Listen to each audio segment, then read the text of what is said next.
Hello everyone, welcome back. Today in this video, we are going to learn about the problems of e-commerce in India or the challenges of e-commerce in India. कि कौन से problems हैं, कौन से challenges हैं जो e-commerce India में face कर रहा है. So let's start. First of all, we have to value our precious time. Time waits for no one. Once you have lost it, you can never get it back. बेटा जो आपके पास अभी time है उसकी value करो, अभी उसको waste मत करो. ये मत सोचो कि अभी कितना सारा टाइम पड़ा हुआ है, कितने डेज पड़े हुए हैं, कितने मंथ पड़े हुए हैं, हम बाद में कर लेंगे. गलत बात है ये. अभी आपको टीचर्स पढ़ा रहे हैं, उसको कंटिन्यू पढ़ते रहो, उसकी नोट्स बनाओ. ठीक है. अगर लॉकडाउन है आप उसको घर पे बैठ के पढ़ो. वीडियोस लेक्चर प्रिपेयर हो रहे हैं, यूट्यूब के हेल्प से आपको टीचर्स पढ़ा रहे हैं, तो आप अपने नोट्स प्रिपेयर करो, अपने कॉन्सेप्ट्स को क्लियर करो. और जो ये टाइम है वो वापस नहीं आएगा कभी भी आपकी लाइफ में. तो आपके पास ये अपॉर्चुनिटी है कि आप न्यू नॉलेज गेन कर सकते हो, न्यू कॉन्सेप्ट्स को अंडरस्टैंड कर सकते हो. तो अभी आपको मेच्योर होना चाहिए, आपको अंडरस्टैंड होना करना पड़ेगा कि टाइम की इम्पोर्टेंस क्या है हमारी लाइफ में. पेरेंट्स भी आपको बोलते हैं कि पढ़ो. हम भी आपके पेरेंट्स की तरह हैं, टीचर जो आपको हमेशा गाइड करेंगे कि बच्चे सही क्या है गलत क्या है. पढ़ लो, आपका ही बेनिफिट है. पढ़ने में अभी आपने कभी देखा है कि पढ़ने से किसी को कुछ लॉस हो गया, कुछ गलत हो गया? पढ़ने से आपकी ग्रोथ होती है. कंटिन्यू लर्निंग करते रहो लाइफ में. क्लियर? तो आई होप सो आप अंडरस्टैंड करते होंगे ये सारी चीज़ों को. We start with the meaning of e-commerce. E-commerce is also known as electronic commerce और internet commerce. E-commerce को electronic commerce भी बोलते हैं और internet commerce भी बोलते हैं. So don't confuse in these terms. Okay? Refers to buying and selling of goods and services using the internet. जब हम कोई भी गुड्स एंड सर्विसेज की बाइंग एंड सेलिंग करते हैं, गुड्स एंड सर्विसेज को बाय करते हैं with the help of internet का यूज करके, पीसी के थ्रू, लैपटॉप के थ्रू, फोन के थ्रू, ये इलेक्ट्रॉनिकली गैजेट्स का यूज करके हम बाइंग एंड सेलिंग करते हैं online electronically with the help of internet, तो हम उसको क्या बोलते हैं? इलेक्ट्रॉनिक कॉमर्स और internet commerce. And the transfer of money and the data to execute these transactions. जो भी हम मनी ट्रांसफर करते हैं, इलेक्ट्रॉनिकली पेमेंट करते हैं, डाटा एक्सचेंज करते हैं, तो वो सारी ट्रांजेक्शंस को हम क्या बोलेंगे? E commerce. आई होप सो आपको अभी तक ई कॉमर्स का मीनिंग क्लियर हो चुका होगा. आज हम करेंगे कितनी सारी कौन कौन सी प्रॉब्लम्स है जो ई कॉमर्स क्या कर रहा है, फेस कर रहा है. तो यहाँ पे है, फर्स्ट प्रॉब्लम है लैक ऑफ प्रॉपर नॉलेज और we can say that poor market research. First of all, अगर आपने कोई भी काम करना है, बच्चे अगर आप अभी पढ़ रहे हो, स्टडी कर रहे हो, आप कोई किसी क्लास में, पर्टिकुलर क्लास में हो, +2 में हो, आपको क्या चाहिए कि +2 की आपको जो भी सिलेबस है उसके बारे में पता हो, तभी आप अटेम्प्ट कर सकते हो, एग्जाम्स में जा सकते हो, तभी आपका रिजल्ट जो होगा अच्छा होगा. क्लियर? तो इसी तरह से आप पास हो सकते हो तभी. तो इसके अकॉर्डिंग अगर ई कॉमर्स है, आपने इलेक्ट्रॉनिकली बाइंग एंड सेलिंग करनी है, तो आपको प्रॉपर नॉलेज होनी चाहिए उसके अबाउट कि कैसे आपने इलेक्ट्रॉनिकली बिजनेस को रन करना है, मार्केट की रिसर्च करनी है, आपने मार्केट की स्टडी करनी है, उसको एनालाइज करना है. तो जो ऑनलाइन सेलर्स हैं यहाँ पे क्या करते हैं? मिस्टेक्स करते हैं, अपने बिजनेस को क्या करते हैं? प्रिपेयर नहीं करते ऑनलाइन कि कैसे उन्होंने क्या करना है, ऑनलाइन गेन करना है, प्रॉफिट अर्न करना है, कस्टमर को कैसे सेटिस्फाई करना है. तो ये सबसे बड़ी प्रॉब्लम है ई कॉमर्स में, सबसे बड़ी प्रॉब्लम इंडिया में, कि यहाँ पे लैक ऑफ प्रॉपर नॉलेज नहीं है. नॉलेज ही नहीं है लोगों को. मार्केट रिसर्च भी अगर करते हैं तो वो इतनी अप टू स्टैंडर्ड नहीं होती. तो अगर आपके पास नॉलेज ही नहीं है, आपको पता ही नहीं है कि उस चीज को कैसे मीटअप करना है, तो आप उसको गेन नहीं कर सकते उससे कुछ भी. तो यहाँ पे ये है कि आपको एडिक्वेट नॉलेज चाहिए सक्सेसफुल होने के लिए. तो ये आप एक प्रॉब्लम में लिख सकते हो, चैलेंज लिख सकते हो ई कॉमर्स में, कि अगर आप इलेक्ट्रॉनिकली बिजनेस रन कर रहे हो तो सबसे बड़ा चैलेंज है लैक ऑफ प्रॉपर नॉलेज. आपके पास प्रॉपर नॉलेज नहीं है, तो ये एक तरह से प्रॉब्लम हो गई ई कॉमर्स के लिए, चैलेंज है ई कॉमर्स के लिए, इलेक्ट्रॉनिकली बिजनेस रन करने के लिए. आगे है second, choosing the right product. बच्चे राइट प्रोडक्ट का मीनिंग है वो प्रोडक्ट जो क्या कर रहा है, कस्टमर की नीड्स को सेटिस्फाई करे. ऐसा एक प्रोडक्ट जिसमें सारे फीचर्स हो, वो फंक्शन वो प्रोडक्ट परफॉर्म कर सकता है जो कस्टमर की नीड्स को सेटिस्फाई करता हो. तो वो आपने एक राइट प्रोडक्ट को क्या करना है, चूज करना है, फिर उसको इलेक्ट्रॉनिकली आपने क्या करना है, सेल करना है. You need to do lots of research and brainstorming before choosing the killer product. which बच्चे, किलर प्रोडक्ट मीन्स जो कंपटीशन इतना हाई हो चुका है, तो आपको भी एक ऐसा प्रोडक्ट चाहिए, एक ऐसा एडिक्वेट पैकेज चाहिए जो आपके कस्टमर्स की नीड्स को सेटिस्फाई करता हो, उसके बीच में वो फीचर्स होने चाहिए. क्लियर. तो आपने क्या करना है, एफिशिएंट एक अच्छे प्रोडक्ट को सिलेक्ट करना है, चूज करना है. उसके लिए आपको नॉलेज चाहिए, मार्केट की रिसर्च चाहिए, काफ़ी उसके लिए टाइम कंज्यूमिंग भी लगता है, कॉस्ट भी लगती है. तो इसके अकॉर्डिंग कंपटीशन भी इंक्रीज हो चुका है. तो इसी तरह से कहीं ना कहीं जो इलेक्ट्रॉनिकली बिजनेस रन करते हैं, प्रोडक्ट को चूज करने में क्या कर देते हैं, वहाँ पे गलती कर देते हैं. उनसे सही प्रोडक्ट चूज नहीं होता, उनके पास इतनी नॉलेज ही नहीं है. क्लियर. तो ये भी एक तरह से हम लिख सकते हैं प्रॉब्लम है ई कॉमर्स की इन इंडिया. आगे थर्ड वन इज प्रॉफिटेबिलिटी. बच्चे हमने स्टार्टिंग से पढ़ते आ रहे हैं, प्रॉफिट क्या है, main motive of every organisation. Profit earn करने के लिए ही कोई बिजनेस रन कर रहा है, उसका मेन मोटिव क्या है, हमें प्रॉफिट होगा तभी हम क्या कर रहे हैं, बाइंग एंड सेलिंग कर रहे हैं. तो अगर आपके पास प्रॉफिट ही नहीं है, आपको पता ही नहीं है क्या नॉलेज चाहिए, क्या काम करना है, कैसे वेबसाइट को ऑपरेट करना है, पैकेजिंग के लिए भी आपको कॉस्ट लगेगी, आपको आपके कैटलॉग जो आपका डाटा आपने प्रोवाइड करना है उसको मेंटेन करने के लिए भी आपको ह्यूमन रिसोर्स चाहिए, एक्सपर्ट्स चाहिए, वो भी कॉस्ट इनकट करेंगे. आपको शिपिंग करनी है, गुड्स को हैंडल करना है, वेयर हाउसिंग करनी पड़ेगी, उसको अच्छे से मार्केटिंग करनी है, उसको सेल करने से पहले. तो ये सारी चीज़ों में कहीं ना कहीं कॉस्ट ऐड ऑन हो जाती है. कॉस्ट अगर इंक्रीज हो जाती है तो आपका प्रॉफिट मार्जिन क्या हो जाएगा, कम हो जाएगा. तो यहाँ पे क्या है, एक सबसे बड़ा चैलेंज और आप प्रॉब्लम भी बोल सकते हो कि ये एक ई कॉमर्स के लिए प्रॉब्लम है कि इतने सारे टास्क होते हैं, उन सभी चीज़ों को रन करने के लिए, मैनेज करने के लिए एफिशिएंसी चाहिए. अगर आपके पास एफिशिएंसी नहीं है तो आपकी कॉस्ट क्या हो जाएगी, इंक्रीज हो जाएगी, और आपकी प्रॉफिटेबिलिटी क्या हो जाती है, कम हो जाती है. आपको इवन लॉस भी फेस करना पड़ता है. तो ये एक थी हमारी थर्ड प्रॉब्लम और challenge of e commerce in India. आगे है inventory. Sellers have to maintain proper inventory levels as they cannot afford to delay shipping after receiving orders. बच्चे अगर कस्टमर ने, इन्वेंट्री क्या है, इन्वेंट्री फिनिश्ड गुड्स हैं कि जो आपने कस्टमर्स को प्रोवाइड करना है, उसको रॉ मटेरियल भी बोल सकते हैं, बट डोंट बी कंफ्यूज. अगर कस्टमर ने आपसे ऑर्डर प्लेस किया है, फॉर एग्जांपल आपने ही किसी वेबसाइट के ऊपर जाके ऑर्डर प्लेस कर दिया कि हमें क्या चाहिए, 10 यूनिट्स चाहिए. उन्होंने बोला एक हफ्ते के बाद आपको डिलीवरी हो जाएगी, आपको हुई नहीं डिलीवरी गुड्स, तो आप क्या करोगे, किसी और वेबसाइट के ऊपर जाके किसी और कंपनी के थ्रू क्या कर लोगे, बाय कर लोगे गुड्स एंड सर्विसेज. तो यहाँ पे जो आपकी इन्वेंट्री है वो प्रॉपर होनी चाहिए, प्रॉपर लेवल होना चाहिए इन्वेंट्री का, जो कस्टमर्स की नीड्स को क्या कर सके, सेटिस्फाई कर सके ऑन द टाइम. तो इस सारी चीजों के लिए आपके पास होनी चाहिए कैपिटल. अगर आप चाहते हो जो आपकी गुड्स हैं, जो आपकी इन्वेंट्री है, वो ऑन द टाइम, जो कस्टमर जब डिमांड कर रहा है तभी आप उसको मीटअप कर सको, उसको प्रोवाइड कर सको, तभी आप सस्टेन कर सकते हो, सर्वाइव कर सकते हो लॉन्ग टर्म के लिए मार्केट में. तो उसके लिए आपको कैपिटल भी चाहिए, आपके पास पैसे भी होने चाहिए कि आप उसको मैनेज करें. तो अगर आपके पास सफिशिएंट वर्किंग कैपिटल नहीं है तो आप इन चीज़ों को टैकल नहीं कर सकते, मैनेज नहीं कर सकते इन्वेंट्री लेवल्स को, जो गुड्स होने चाहिए आपके पास, जितना स्टॉक होना चाहिए. तो also customer prefers receiving goods faster and any delay in shipping may force them to cancel the order. Customer क्या चाहता है कि हम पे तो कर रहे हैं, हमें अच्छी क्वालिटी भी चाहिए, और जो हमारा प्रोडक्ट है वो डिले नहीं होनी चाहिए उसके बीच में, हमें फास्टर डिलीवरी होनी चाहिए गुड्स एंड सर्विसेज की, जो भी हम क्या कर रहे हैं, बाय करने हैं इलेक्ट्रॉनिकली. तो इसके बीच में क्या चाहिए, इन्वेंट्री का प्रॉपर लेवल होना चाहिए. तो यहाँ पे क्या होना चाहिए, वर्किंग कैपिटल भी होनी चाहिए आपके पास. बट इसमें कहीं ना कहीं क्या है, वर्किंग कैपिटल नहीं होती, इन्वेस्टमेंट अच्छे से नहीं होती, और जो शिपिंग है उसमें डिले हो जाती है, जो कस्टमर है उसके ऑर्डर्स सेंड नहीं किए जाते, डिलीवरी नहीं की जाती ऑर्डर्स की टाइमली. तो ये भी एक प्रॉब्लम है ई कॉमर्स के लिए, उसकी ग्रोथ के लिए.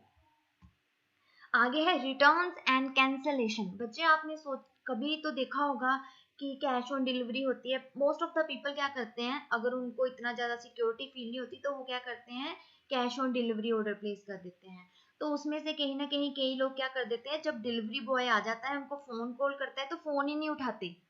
इवन अगर फ़ोन उठा लेते हैं तो सर हमने नहीं ऑर्डर लेना. तो ये क्या है, रिटर्न कर रहे हैं वो, इवन यूज़ करके कई रिटर्न कर देते हैं कि उसको देख के उनको क्वालिटी अच्छी नहीं लगती, कुछ भी वो अलग मैटर है. बट इंटेंशनली वो रिटर्न कर रहे हैं, ऑर्डर्स को कैंसिल कर रहे हैं, ये भी एक ई कॉमर्स के लिए चैलेंज है. On the average, 1 out of 10 orders shipped around are returned by the buyers because of different reason. तो जो बायर है रिटर्न कर रहे हैं, डिफरेंट रीजंस होते हैं. Sometimes there are genuine returns but there are fake buyers too. Fake buyer होते हैं कि वो क्या करते हैं, मल्टीपल ऑर्डर्स क्या कर देते हैं, प्लेस कर देते हैं अलग अलग एड्रेस का यूज करके, बट वहां पे एड्रेस निकलता है, गलत एड्रेस निकलता है, फोन नंबर गलत दे देते हैं. तो ये सारी चीजें क्या कर रही हैं, ई कॉमर्स के लिए एक तरह से प्रॉब्लम ही है, एक तरह से उसके लिए चैलेंज है. तो ये आप इसमें कंसीडर कर सकते हो कि यहाँ पे जेन्युइन रीजन नहीं होते, उनके रिटर्न कर देते हैं, ऑर्डर्स को कैंसिल कर देते हैं. हमारे नेक्स्ट प्रॉब्लम है बच्चे promotion. Promotion of goods and services.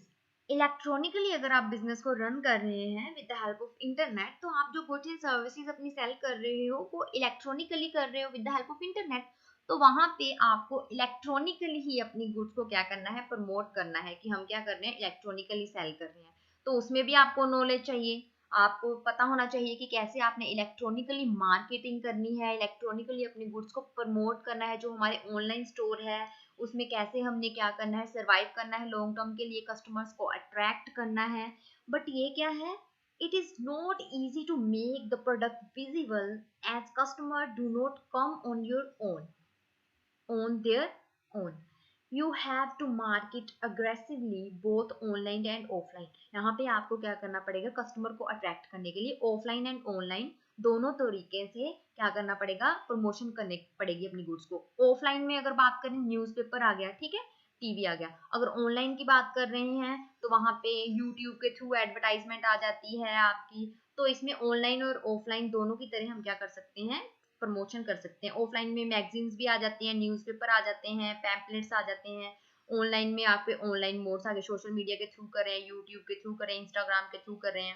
Clear. तो यहाँ पे एक तरह से जो सेलर है जो इलेक्ट्रॉनिकली ऑनलाइन स्टोर के थ्रू क्या कर रहा है, बाइंग एंड सेलिंग कर रहा है, तो उसको क्या चाहिए, अच्छे से प्रमोशन करनी पड़ेगी. तो यहाँ पे टाइम भी लगेगा, मनी भी लगेगी प्रमोशन करने के लिए. ये तो है नहीं कि थोड़े से पैसे लगेंगे प्रमोट करने के लिए प्रोडक्ट. अगर आप यूट्यूब के थ्रू ही प्रमोट करना चाहते हो तो एडवर्टाइजमेंट आपकी आएगी किसी वीडियो में, उसके बीच में भी क्या होता है, एक्सपेंस होता है, खर्चा होता है उसके बीच में. तो यहाँ पे एक तरह से कॉस्टली है. गूगल एड्स होती हैं, यूट्यूब के थ्रू एड्स दे रहे हैं, मीडिया एड्स दे रहे हैं. तो ये सारी चीजें क्या करती है, कॉस्ट इनकट करती हैं. तो ये भी एक तरह से चैलेंज है कि वो कैसे इसको मीटअप करते हैं, कैसे अपने प्रोडक्ट को प्रमोट करते हैं, कैसे उस टाइम को मैनेज कर रहे हैं, कैसे उस मनी अपनी को मैनेज कर रहे हैं. तो ये एक तरह से अपने कस्टमर्स को अट्रैक्ट करने के लिए वो कौन सी स्ट्रेटेजी को यूज करता है, ये भी एक तरह से प्रॉब्लम है उनके लिए कि एक एफिशिएंट मीडियम, एक एफिशिएंट वे मिल जाए उनको अपने प्रोडक्ट को प्रमोट करने के लिए. तो एक तरह से चैलेंज है जिसको मीटअप करना उनके लिए एसेंशियल है. अगर वो प्रमोशन अच्छे से कर लेते हैं तो वो ग्रो करेंगे लॉन्ग टर्म के लिए. अगर प्रमोट ही नहीं कर पाते अपनी गुड्स एंड सर्विसेज को तो कस्टमर अट्रैक्ट नहीं होगा. अगर कस्टमर अट्रैक्ट नहीं होगा तो कस्टमर बाय नहीं करेगा, उनकी वेबसाइट के ऊपर विजिट नहीं करेगा. आगे नेक्स्ट है लॉजिस्टिक चैलेंजेस. बच्चे लॉजिस्टिक क्या है, management of flows of things. अगर हम बात करें जो हमारी भी गुड्स हैं, जो भी हम गुड्स दे रहे हैं, डिलीवर कर रहे हैं कस्टमर को, उन सारी चीज़ों को एक्वायर करना, स्टोर करना, ट्रांसपोर्ट करना कस्टमर तक. यहाँ से ये मैन्युफैक्चरिंग हो रही है, वहां से लेके कंज्यूमर तक जो भी हम क्या करते हैं, उनको एक्वायर करते हैं, स्टोर करते हैं, ट्रांसपोर्ट करते हैं कस्टमर तक, उस सारे ट्रांजेक्शन वे को हम क्या करते हैं, मैनेजमेंट करते हैं, उस सभी को लॉजिस्टिक बोला जाता है. तो यहाँ पे क्या है, जो सेलर्स हैं need to deliver items faster for better customer services, but that largely depend on the services provided by the courier partners. बच्चे जिसके थ्रू आप क्या कर रहे हो, कई कंपनीज क्या करती है, कॉन्ट्रैक्ट कर लेती हैं किसी दूसरी कंपनी के साथ कि हम क्या कर रहे हैं, इलेक्ट्रॉनिकली बाइंग एंड सेलिंग कर रहे हैं, अपनी गुड्स एंड सर्विसेज को सेल कर रहे हैं. तो आपने क्या करना है, उनके साथ कॉन्ट्रैक्ट कर लेते हैं कि आपने हमारी गुड्स एंड सर्विसेज को आगे कस्टमर तक प्रोवाइड करवाना है, ट्रांसपोर्ट करवाना है. तो वो कहीं ना कहीं इनके ऊपर भी डिपेंड करता है, जो पार्टनर्स होते हैं उनके, कि वो कैसे काम कर रहे हैं, एफिशिएंटली काम कर रहे हैं कि नहीं कर रहे. तो यहाँ पे क्या है, लॉजिस्टिक में जो हमारी ट्रांसपोर्टेशन होती है, कस्टमर्स तक सामान को पहुंचाना है, जो कस्टमर्स की रिक्वायरमेंट है उसके अकॉर्डिंग ऑर्डर्स को बनाना, उसको पहुंचाना, यहाँ पे कितने सारे रिस्क होते हैं। जैसे हमारी जो गुड्स होती हैं डैमेज ना हो जाए ड्यूरिंग ट्रांजिट, तो अगर गलत शिपिंग हो गई सर्विसेज की, कुछ और मंगवाया था, कुछ गलत ऑर्डर प्लेस कर दिया, तो ये सारी चीजें एक तरह से चैलेंज है, एक तरह से ऑनलाइन जो बाइंग एंड सेलिंग कर रहे हैं, क्लियर, जो अपने बिजनेस को ऑनलाइन रन कर रहे हैं उनके लिए ये भी एक चैलेंज है, एक प्रॉब्लम है कि उन्होंने कैसे इसको मीटअप करना है, लॉजिस्टिक की प्रॉब्लम्स को कैसे उन्होंने रिमूव करना है, कैसे कवर अप करना है। यहाँ पे क्या है, रिमोट लोकेशंस हैं, रिमोट एरियाज हैं, रूरल एरियाज हो गए, विलेजेस हो गए, यहाँ पे भी अपनी सर्विसेज को प्रोवाइड करवाना एक चैलेंज है ई कॉमर्स के लिए। इंडिया में मेजर चैलेंज बोला जा सकता है इसको। तो उसके लिए वर्क हार्ड करना पड़ेगा उनको। अपनी जो कंपनीज है जिनके थ्रू वो क्या कर रहे हैं, एग्रीमेंट करते हैं, डीलिंग करते हैं कि आपने क्या करना है, कुरियर कंपनीज है जो, उनको भी अच्छे से काम करना पड़ेगा कि वो अपने कस्टमर्स को efficiently, fastly, on the time goods and services की अवेलेबिलिटी करवा सके। I hope so, are you getting me? And next point is packaging. Packaging एक तरह से चीज है जो कस्टमर को क्या करता है, अट्रैक्ट भी कर सकता है, डिस्ट्रैक्ट भी कर सकता है। समटाइम्स आप देखते होंगे, आप किसी गुड्स एंड सर्विसेज को बाय करते हो, बट आपको पता ही नहीं है वो उसका टेस्ट कैसा होगा, उसकी क्वालिटी कैसी होगी, बट उसका जो पैकेज होता है ना वो अट्रैक्ट कर जाता है कस्टमर्स को, तो वो बाय कर लेते हैं। उसका कलर कैसा है, उसके जो स्टफ है पैकेट का बाहर से वो कैसा है, उस पर कैसी टाइप राइटिंग की हुई है, तो ये सारी चीजें इसके बीच में इंक्लूड होती हैं कि पैकेजिंग कैसी आप यूज करते हो। Good packaging gives a good first impression on the customer and vice versa. अगर गुड पैकेजिंग होगी तो फर्स्ट इंप्रेशन अच्छा होगा कि ये प्रोडक्ट हमने बाय करना है, उसके मन में आएगा कि हाँ मैंने खरीदना है। अगर पुअर क्वालिटी होगी, जो पैकेजिंग है उसकी अच्छे से नहीं हुआ पैक, तो गलत भी हो सकता है, नेगेटिवली वो क्या हो सकता है, उसको अच्छा भी नहीं लग सकता product. A poorly packaged product shows that you are not concerned about customer satisfaction. ये भी लग सकता है, अगर आपने poorly package किया प्रोडक्ट को, अच्छे से उसके ऊपर कंसीडर नहीं किया, तो मे बी आप कस्टमर्स को सेटिस्फाई नहीं कर सकते। तो वो पैकेजिंग देख के खरीदते हैं most of the people, and make you loss another repeat customer. तो कस्टमर अब दोबारा आपके प्रोडक्ट्स को बाय नहीं करेगा, विच already is one of the biggest e commerce challenge in India. तो आपको क्या करना है, इंश्योर करना है कि प्रोडक्ट की सेफ्टी भी हो और प्रोडक्ट अट्रैक्टिव भी हो। आपकी पैकेजिंग ऐसी होनी चाहिए, क्लियर, आपकी पैकेजिंग ऐसी होनी चाहिए कस्टमर्स को अट्रैक्ट करे और डैमेज भी ना हो आपका प्रोडक्ट ड्यूरिंग ट्रांसपोर्टेशन, क्लियर। तो यहाँ पे पैकेजिंग को मेंटेन करके रखना, उसके ऊपर फोकस करना, ये भी देखना कि हमारी कॉस्ट ना इंक्रीज हो जाए। अगर हम क्या करते हैं समटाइम्स, अगर हम पैकेजिंग के ऊपर ही मेन फोकस कर देंगे तो वहां पे टाइम भी लगेगा और कॉस्ट भी लगेगी, फ्री ऑफ द कॉस्ट तो पैकेजिंग हो नहीं जाएगी। ये सारी चीजों को कंसीडर करना एक तरह से चैलेंज है ई कॉमर्स के लिए। तो यहाँ पे अगर कस्टमर को सेटिस्फाई करना है तो यहाँ पे ई कॉमर्स में देखना पड़ेगा कि पैकेजिंग कैसी है, उसकी पैकेजिंग के ऊपर भी मेन फोकस करना पड़ेगा। तो next is sorry working capital.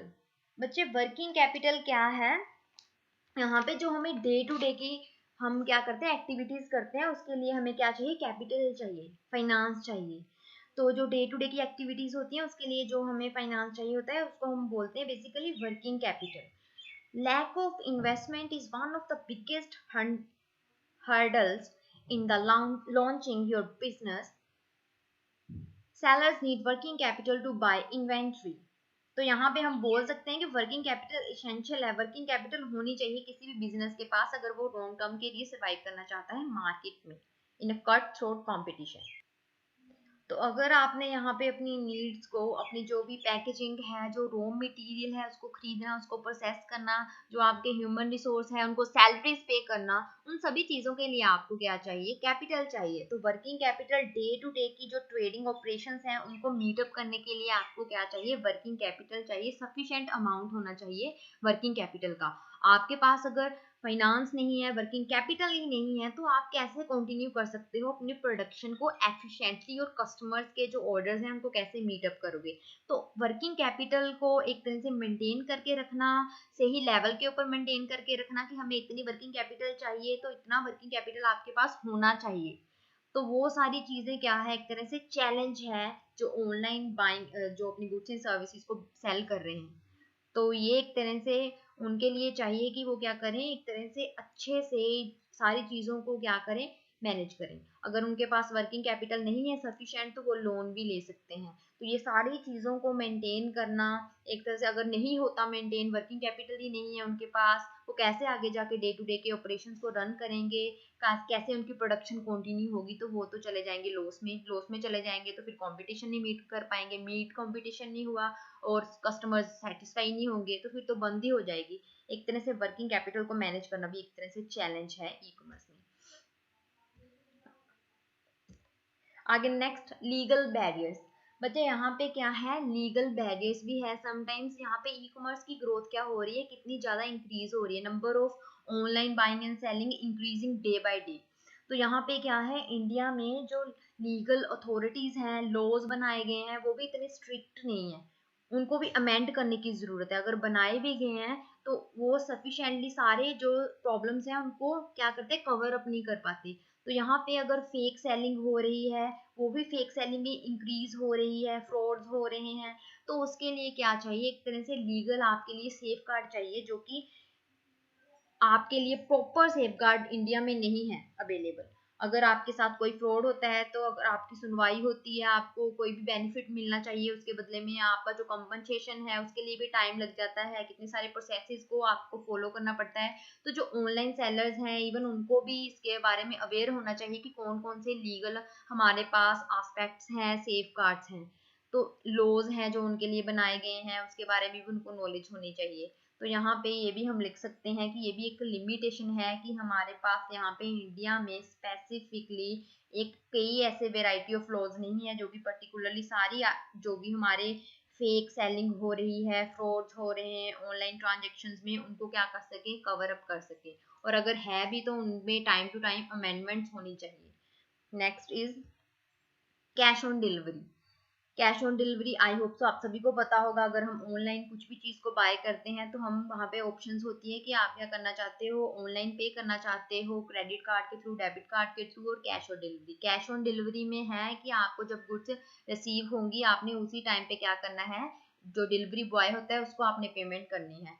तो कैश ऑन डिलीवरी ही प्रेफर की जाती है most of the time India में। Through the cash on delivery, इसका मतलब कैश ऑन डिलीवरी है COD, facility help in generating more sale. Cash on delivery अगर आप ऑप्शन देते हो तो मे बी आपकी सेल इंक्रीज हो जाए, तो डेफिनेटली होगी अगर प्रेफर लोग कर रहे हैं कैश ऑन डिलीवरी। तो अगर वहाँ पे ऑप्शन ही नहीं है तो मे बी वो स्किप कर दे कि हमने बाय नहीं करना, बिकॉज यहाँ पे कैश ऑन डिलीवरी ऑप्शन ही नहीं है। तो अगर आपके पास कैश ऑन डिलीवरी आप फैसिलिटी दे रहे हो तो आपकी सेल को भी वो इंक्रीज करेगा, but it is also risky option for sellers as some percentage of customers may refuse to accept goods at the time of delivery due to the various reasons.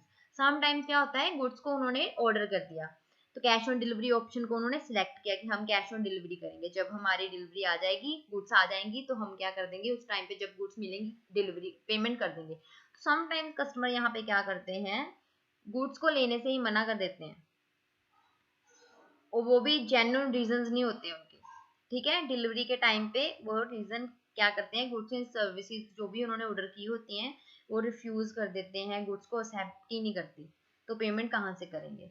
तो जो फेक बायर्स होते हैं, fake buyers too are big harassment to sellers and make them suffer losses.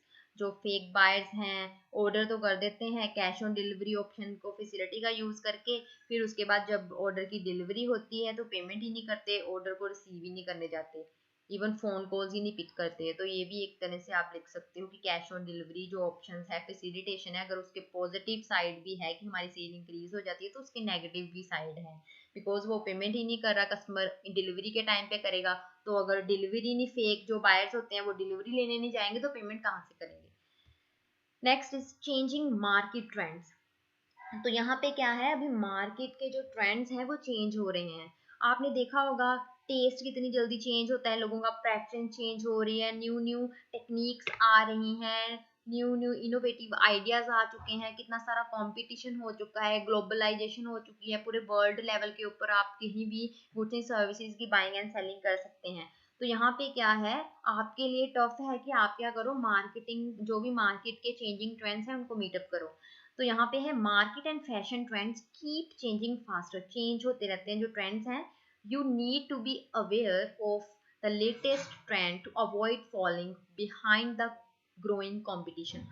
तो यहाँ पे आपको चाहिए कि आप क्या करो, ऐसी स्ट्रेटजीज को अडोप्ट करो कि आपकी जो गुड्स एंड सर्विसेज हैं वो क्या करे, कंपटीशन को मीट कर सके। एक ऐसा पैकेज, एक ऐसा प्रोडक्ट प्रोवाइड करो कस्टमर्स को जो उनकी चेंजिंग रिक्वायरमेंट्स को भी मीट अप करे। अपने आप को अप टू डेट रखना चाहिए। यहाँ पे क्या है, कस्टमर के टच में रहो, मैगजीन्स आर्टिकल्स को रीड करते रहो, और जो भी अपनी स्ट्रेटजीज हैं उसको अपने कस्टमर की नीड्स के अकॉर्डिंग बिल्डअप करो, बनाओ उसके अकॉर्डिंग।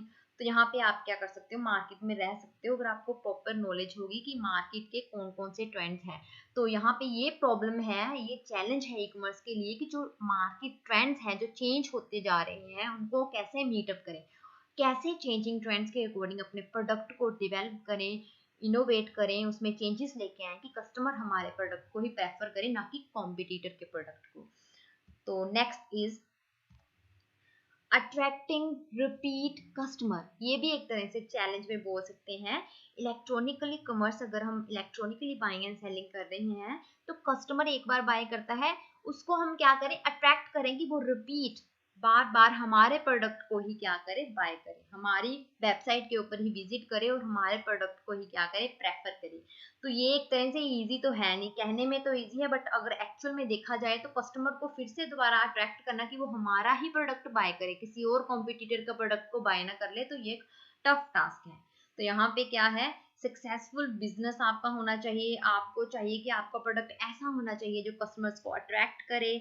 तो आपको क्या चाहिए, अच्छे से प्लानिंग चाहिए, अच्छी स्ट्रेटजीज होनी चाहिए, आपको ऐसा अपने प्रोडक्ट को डेवलप करना चाहिए, ऐसी उसकी क्वालिटी होनी चाहिए कि कस्टमर अट्रैक्ट हो जाएं, आपके कस्टमर्स आपके टुवर्ड्स लॉयल हों, आप भी अपने कस्टमर्स के टुवर्ड्स लॉयल हों। तो ये सारी चीज़ों के लिए भी क्या करना पड़ता है, काफ़ी कुछ करना पड़ेगा ऑर्गेनाइजेशंस को, इलेक्ट्रॉनिकली जो रन कर रही हैं अपने बिजनेस को। अट्रैक्ट करना कस्टमर्स को इजी टास्क नहीं है। यहाँ पे कितने सारी कंपनीज हैं, अगर बात करें टूथपेस्ट की तो यहाँ पे कितनी सारी कंपनीज है बच्चे हमारे मार्केट में, कितने सारे लोकल लेवल के ऊपर ब्रांड्स हैं, इंटरनेशनल लेवल के ऊपर, नेशनल लेवल के ऊपर। तो customer have wide range of varieties of goods and services, तो कस्टमर कहीं भी जा सकता है। तो जो हमारा सेलर है, इलेक्ट्रॉनिकली रन कर रहा है बिजनेस को, उसको कहीं ना कहीं ये चैलेंज है उसके लिए, वो कैसे अट्रैक्ट करेगा कस्टमर को, वो रिपीट परचेज करे उसकी गुड्स एंड सर्विसेज को। आगे next is lack of internet connectivity. हमने डेफिनेशन में ही क्या पढ़ा, ई कॉमर्स क्या है, buying and selling of goods and services through the internet. अगर इंटरनेट ही नहीं है तो हम कैसे करेंगे इलेक्ट्रॉनिकली बिजनेस को रन। तो यहाँ पे क्या है, मोस्ट ऑफ द पीपल क्या करें इंडिया में देखा जाए तो there are areas where the internet connectivity is low. Connectivity क्या है, अगर देखा जाए एरिया वाइज देखा जाए, हिली एरियाज में चले जाए तो हमारी रेंज कम हो जाती है, मे बी हमारा नेटवर्क ही स्लो हो जाता है और इवन बंद ही हो जाता है। तो ये भी एक प्रॉब्लम है। People do not use smartphones. कई पीपल्स हैं, अभी तो कितना फिलहाल हो चुका है, ग्रो हो चुका है, बट कई पीपल्स हैं जिनके पास क्या है, लोगों के पास स्मार्टफोन ही नहीं है। स्मार्टफोन नहीं है तो वो कैसे करेंगे electronically buying and selling. So these customers are not able to buy online. तो वो एबल ही नहीं है, अगर उनके पास स्मार्टफोन नहीं है, इंटरनेट कनेक्शन नहीं है, तो वो कैसे करेंगे buy. This is something sellers can not do anything about.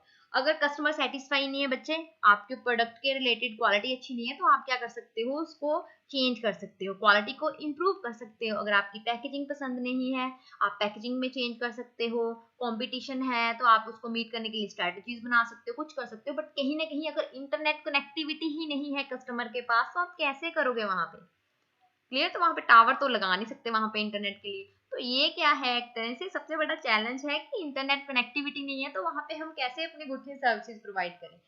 तो वैसे तो इंडिया की जो गवर्नमेंट है उसने डिजिटल इंडिया के प्रोग्राम्स लेके आए हैं, इनिशिएटिव्स लेके आए हैं कि हमारे इंडिया में भी क्या हो, हाई स्पीड इंटरनेट अवेलेबिलिटी हो। तो ये आगे चल रहा है, वर्क इन प्रोग्रेस है अभी तक। तो ये फ्यूचर में मे बी इसके सारे इंटरनेट कनेक्टिविटी हो हमारे एरियाज में, बट ये एक तरह से हम लिख सकते हैं फ्यू एरियाज में क्या है, लैक ऑफ इंटरनेट कनेक्टिविटी। तो ये भी एक सबसे बड़ा चैलेंज है, प्रॉब्लम है। आगे है 15th, online security issues. E-commerce sites face the highest risk of cyber attacks as there are financial transactions and customer data is stored.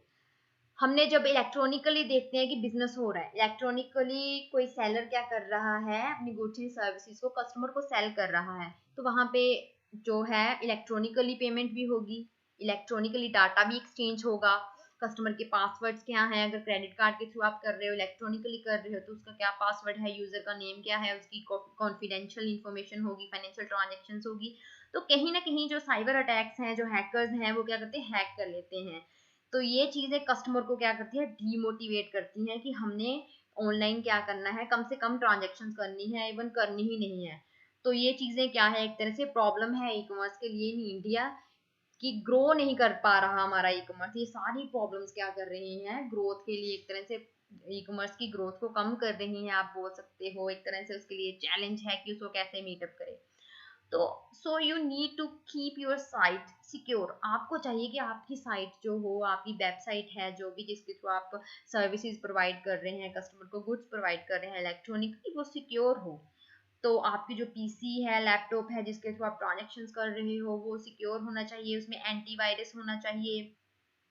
Even paid antivirus को आपको चूज करना चाहिए, बिकॉज वो मोर सिक्योर होते हैं एज कम्पेयर टू फ्री जो antivirus होते हैं।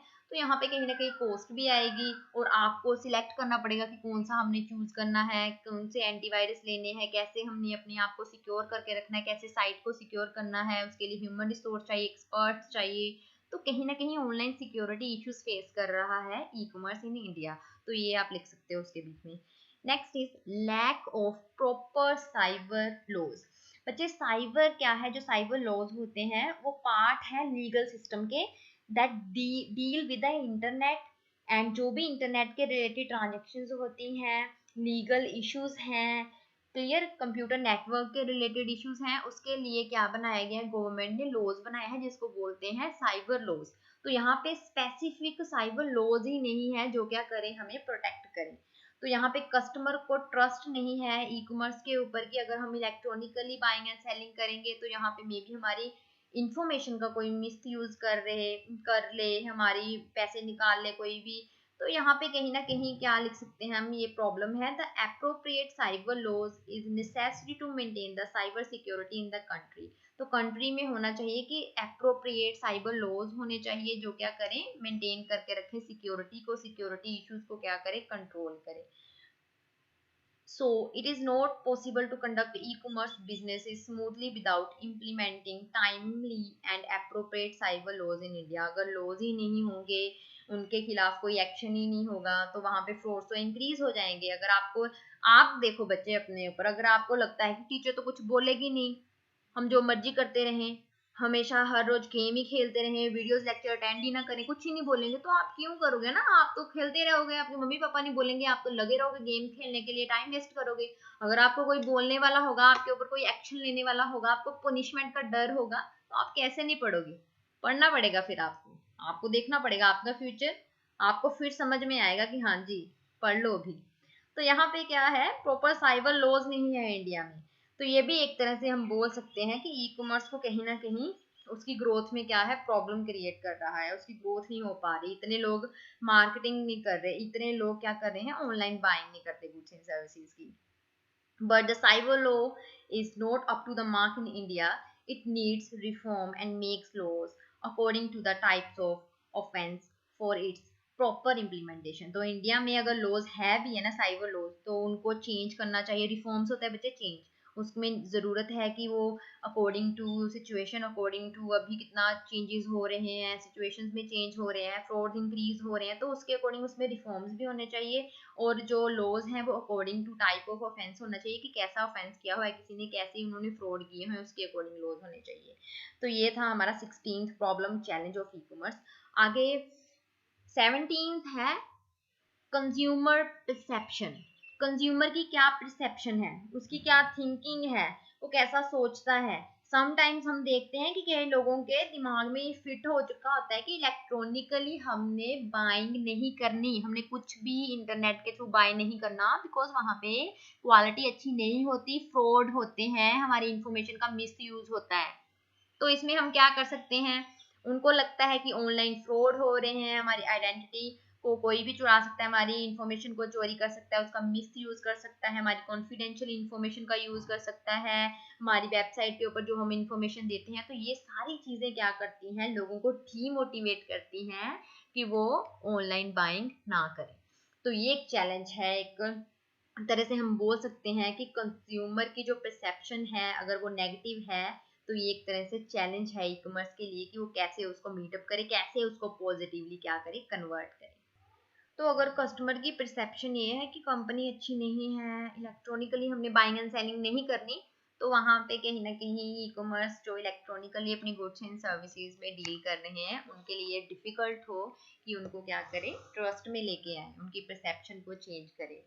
क्लियर बच्चे? आगे नेक्स्ट है, नेक्स्ट अगर हम बात करें अदर प्रॉब्लम्स की, तो यहाँ पे अदर प्रॉब्लम्स में हम लिख सकते हैं पुअर इंफ्रास्ट्रक्चर है इंडिया में। बच्चे इंफ्रास्ट्रक्चर इसमें है ई कॉमर्स में, जैसे हमारे सॉफ्टवेयर हैं, हार्डवेयर हैं, जो हमारा नेटवर्क चाहिए हमें ऑपरेट करने के लिए इलेक्ट्रॉनिकली, वो ही हमारे पास सफिशेंट नहीं है, पुअर क्वालिटी है उनकी। अगर नेटवर्क की बात करें, नेटवर्क अवेलेबिलिटी नहीं है, तो आप ये लिख सकते हो अदर प्रॉब्लम्स में ई कॉमर्स की कि पुअर इंफ्रास्ट्रक्चर है इसमें। आगे लिख सकते हो आप lack of privacy and security है यहाँ पे। आगे lack of digital illiteracy, knowledge नहीं है लोगों को, लैक ऑफ नॉलेज है। अगर उनको है कि हमने ऑनलाइन बाइंग एंड सेलिंग करनी है, उनको फोन यूज ही नहीं करने आता। अगर फोन यूज करने आता है फिर उनको पता नहीं कि कैसे बाइंग करते हैं इलेक्ट्रॉनिकली, हम फोन के थ्रू ऐप का यूज करके कैसे कुछ चीज को ऑर्डर कर सकते हैं, उनको ये नॉलेज नहीं है। तो वो कहीं ना कहीं उनको मोटिवेट करता है कि उन्होंने क्या करना है, इलेक्ट्रॉनिकली बाइंग छोड़ देते हैं, दुकान से जाके लोकली ऑफलाइन बाइंग कर देते हैं कोई भी goods and services. Last is virus problems, virus है, हैकर्स आ जाते हैं, अटैक करते हैं हमारी कॉन्फिडेंशियल इंफॉर्मेशन को। तो ये सारी चीजों को हम ऐड ऑन कर सकते हैं। आई होप सो आपने इस कॉन्सेप्ट को अच्छे से लर्न कर लिया होगा, और आपको अभी आपने इंजॉय भी किया होगा इस वीडियो को अंडरस्टैंड करते टाइम। बच्चे हमेशा पढ़ना है तो अच्छे से पढ़ो, अपना बेस्ट दो। Have a nice day, good luck. अगर किसी को डाउट होता है तो पूछ लेना। Happy, good luck.